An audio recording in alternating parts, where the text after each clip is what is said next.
नमस्कार। गायत्री मंत्र एक ऐसा मंत्र जिसे हम सब जानते हैं, सदियों से शक्ति और ज्ञान का स्रोत मानते आए हैं।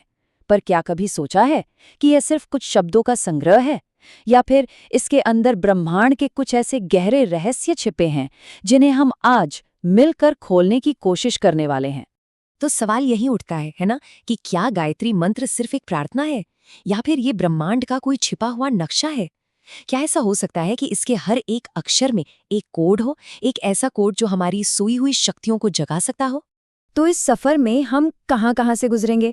देखिए, सबसे पहले हम ये जानेंगे कि गायत्री प्रार्थना से भी आगे क्या है। फिर इसके जो 24 अक्षर हैं, उनके रहस्य को समझेंगे, हर अक्षर की दिव्य शक्तियों को भी खोजेंगे, और फिर ये देखेंगे कि कैसे पूरा का पूरा ब्रह्मांड हमारे अपने शरीर में ही है। और आखिर में साधना से सिद्धि तक का रास्ता क्या है, इस पर बात करेंगे। तो चलिए शुरू करते हैं। तो हमारा पहला पड़ाव है गायत्री, प्रार्थना से परे।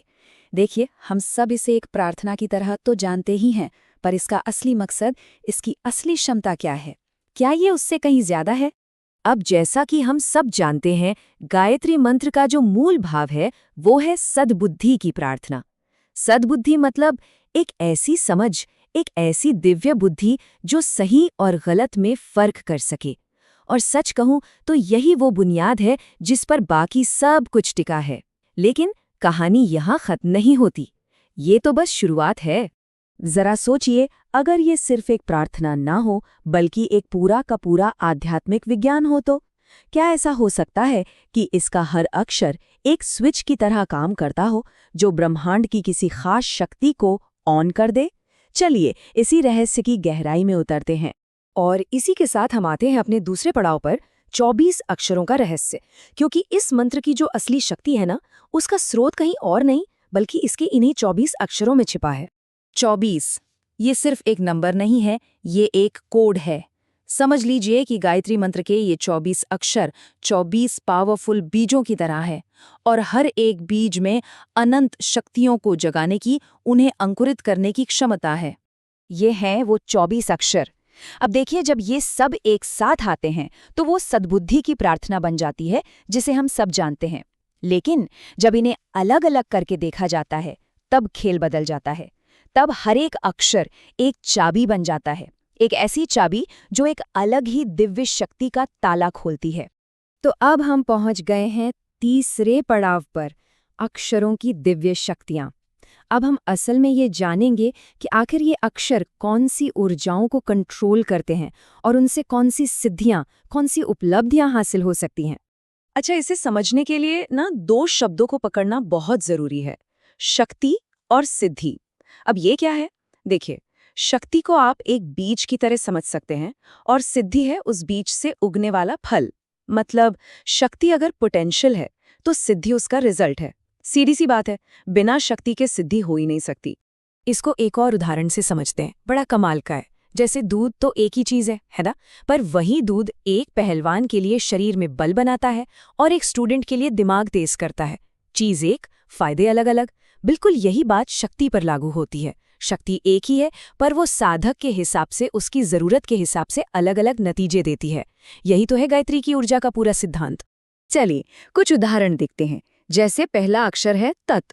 ये वामदेवी शक्ति को जगाता है, जिससे मिलती है अच्छी सेहत, मतलब आरोग्य। फिर दूसरा अक्षर है स। ये जुड़ा है प्रिया शक्ति से, जो लंबी उम्र देती है। इसी तरह हर अक्षर एक खास शक्ति को, एक खास गुण को अनलॉक करता है, और ये लिस्ट पूरे 24 अक्षरों तक जाती है। ओके, तो अब हम हैं अपने चौथे पड़ाव पर, शरीर में ब्रह्मांड। सवाल ये है कि इन कॉस्मिक शक्तियों को एक्टिव कैसे किया जाए, और इसका जवाब सच में चौंकाने वाला है।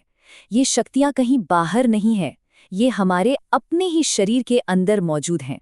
एक बहुत पुराना सिद्धांत है, शायद सुना हो, यथा पिंडे तथा ब्रह्मांडे।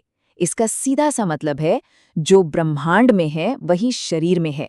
मतलब हमारा शरीर इस पूरे के पूरे यूनिवर्स का एक छोटा सा मॉडल है, एक मिनी यूनिवर्स। सारी की सारी शक्तियां यहीं पर हैं, बस सोई हुई हैं। उन्हें जगाने की जरूरत है। और इन सोई हुई शक्तियों को जगाने की जो प्राचीन तकनीक है, उसे कहते हैं न्यास। न्यास का मतलब होता है स्थापित करना या प्लेस करना। ये असल में एक मेडिटेशन की प्रक्रिया है जिसमें हम मंत्र के हर अक्षर की ऊर्जा को अपने इरादे से और छूकर शरीर के कुछ खास हिस्सों पर स्थापित करते हैं। और ये प्रक्रिया होती कैसे है? ये शुरू होती है पैरों की उंगलियों से। वहां पर पहले अक्षर तत् की ऊर्जा को एस्टैब्लिश किया जाता है।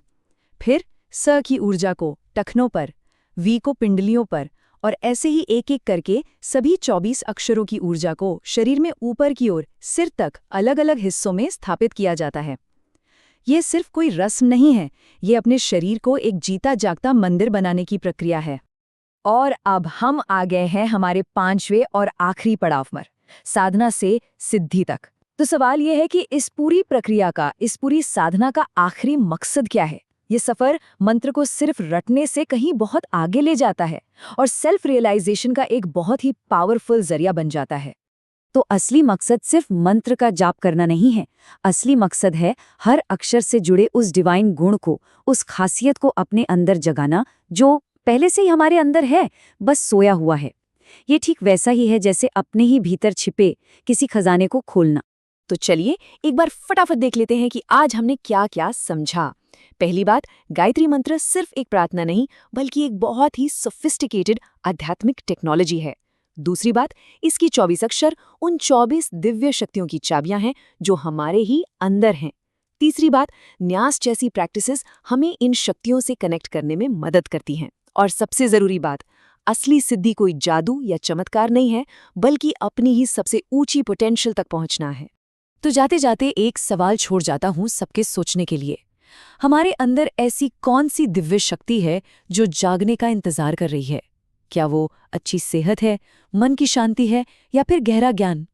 क्या पता इसका जवाब गायत्री के इसी कॉस्मिक कोड में छिपा हो।